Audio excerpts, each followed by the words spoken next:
Assalamualaikum warahmatullahi wabarakatuh.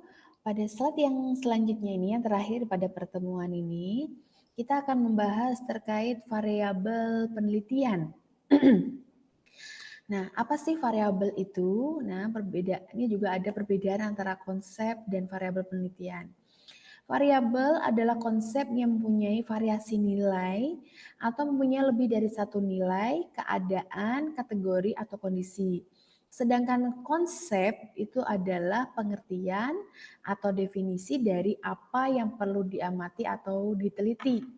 Ya, kita sering banget ngomongin variabel gitu kan ya, dari kajian teoritik munculkan variabel penelitian. Nah, ini sebenarnya variabel itu ini.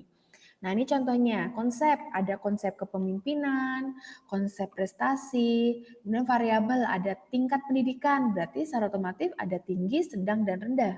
Kemudian gaya kepemimpinan, ada otoriter, demokratik, prestasi kerja, ada tinggi, sedang, dan rendah. Jadi variabel itu harus punya nilai dan lebih dari satu nilai, keadaan, kategori, atau kondisi. Jadi kalau di mana nanti kalian konsep kepemimpinan berpengaruh, apanya yang berpengaruh, gayanya gitu. Jadi harus jelas dalam menyusun model itu atau variabel. Nah, pengelompokan variabel ya, kita masuk pada kelompok-kelompok variabel. Berdasarkan karakteristik pokok data hasil ukurnya, variabel ini dapat dikelompokkan atas dua jenis, yaitu variabel diskrit dan variabel bersambung. Variabel diskrit yaitu variabel atau peubah yang variasi nilai atau datanya tidak dalam bentuk pecahan, tetapi dalam bentuk bilangan asli. Contohnya, variabel status perkawinan, kawin atau tidak kawin. Variabel status pekerjaan, bekerja atau tidak bekerja, seperti itu. Kemudian ada variabel bersambung, yaitu variabel atau peubah yang dapat dinyatakan dalam bentuk pecahan dan memiliki jangkauan atau rank tertentu. Oleh sebab itu, variabel bersambung ini memiliki nilai peringkat atau numerik. Nah, ini variabel berat badan seperti 55 kilo, 60 kilogram, 70 kilogram, dan sebagainya. Nah, berdasarkan karakteristik konsepnya, variabel itu dapat dikelompokkan atas 4 jenis, yaitu variabel konstruk, performansi maksimum, ada variabel konstruk, performansi tipikal, variabel konten, dan variabel faktual. Variabel konstruk performansi maksimum itu adalah variabel yang konsep atau konstruknya didefinisikan atau dirumuskan oleh peneliti yang merupakan hasil sintesis dari konsep yang relevan, hasil telaah dan kajian peneliti. Contohnya bakat atau kemampuan numerik nih ya, kemudian bakat atau kemampuan penalaran, bakat atau kemampuan berpikir abstrak. Jadi dia variabel itu konstruknya didefinisikan atau dirumuskan oleh peneliti. Kemudian yang kedua, variabel konstruk performansi tipikal, yaitu variabel konsep atau konstruk didefinisikan atau dirumuskan oleh peneliti yang merupakan hasil sintesis konsep-konsep relevan, telaah, dan kajian oleh peneliti. Misalkan contohnya,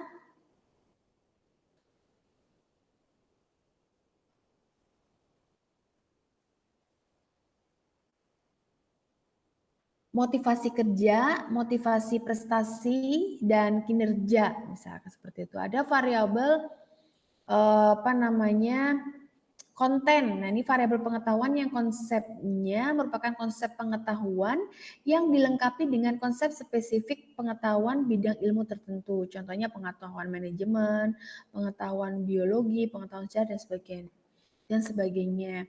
Kemudian ada variabel faktual, yaitu variabel yang indikator-indikatornya sebagai penanda untuk mengukur variabel tersebut bersifat konkret dan dapat dilihat atau dapat dinyatakan kepada subjek penelitian. Contohnya jenis kelamin, indikator dapat dilihat, status ekonomi, indikator dapat ditanyakan. Jadi nanti mungkin ada bingung yang ini ya, konstruk performansi maksimum dan performansi tipikal. Nanti dilihat dari contohnya saja. Nah, kalau dia bakat atau kemampuan numerik, bakat kemampuan ini sama kan? Sama semua. Dan di sini ada numerik, penalaran, dan abstrak. Sedangkan yang kedua ini beda. Ada motivasi kerja, motivasi, berprestasi, dan kinerja. Nah, berdasarkan skala pengukuran yang digunakan, variabel dapat dikelompokkan atas 3 jenis, yaitu variabel nominal, ordinal, dan interval dan rasio. Interval itu ya. Nominal adalah untuk data nominal. Angka-angka yang diberikan kepada variasi nilai atau taraf dari suatu variabel hanya merupakan simbol, lambang dari atribut atau kelompok-kelompok terpisah yang merupakan variasi nilai atau taraf dari variabel yang diselidiki atau diteliti.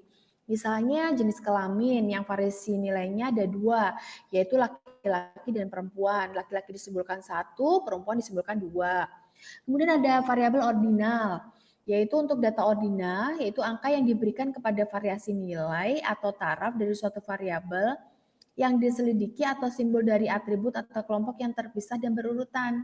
Contohnya variabel binatang ternak, maka variasi nilainya misalkan ayam, simbolnya 1, kambing simbolnya 2, sapi simbolnya 3 misalkan. Kemudian interval dan rasio, yaitu untuk data interval, angka yang digunakan dan nilai yang dapat diidentifikasi dengan atau sebagai bilangan real, sehingga angka dalam data interval dapat dioperasikan dengan operasi hitungan, misalkan nilai hasil tes. Nah, berdasarkan kedudukan dalam hubungan antara variabel penelitian, variabel dapat dikelompokkan atas 7 jenis, yaitu variabel tidak bebas dan variabel bebas. Variabel tidak bebas yaitu variabel yang berpengaruh dalam hubungan dua variabel atau disebut dengan variabel akibat yang diperkirakan terjadi kemudian setelah terjadinya variabel bebas atau variabel berpengaruh. Contohnya suatu penelitian yang melidiki pengaruh motivasi, lingkungan kerja, dan intensif terhadap kinerja karyawan. Nah, variabel tidak bebasnya adalah kinerja karyawan.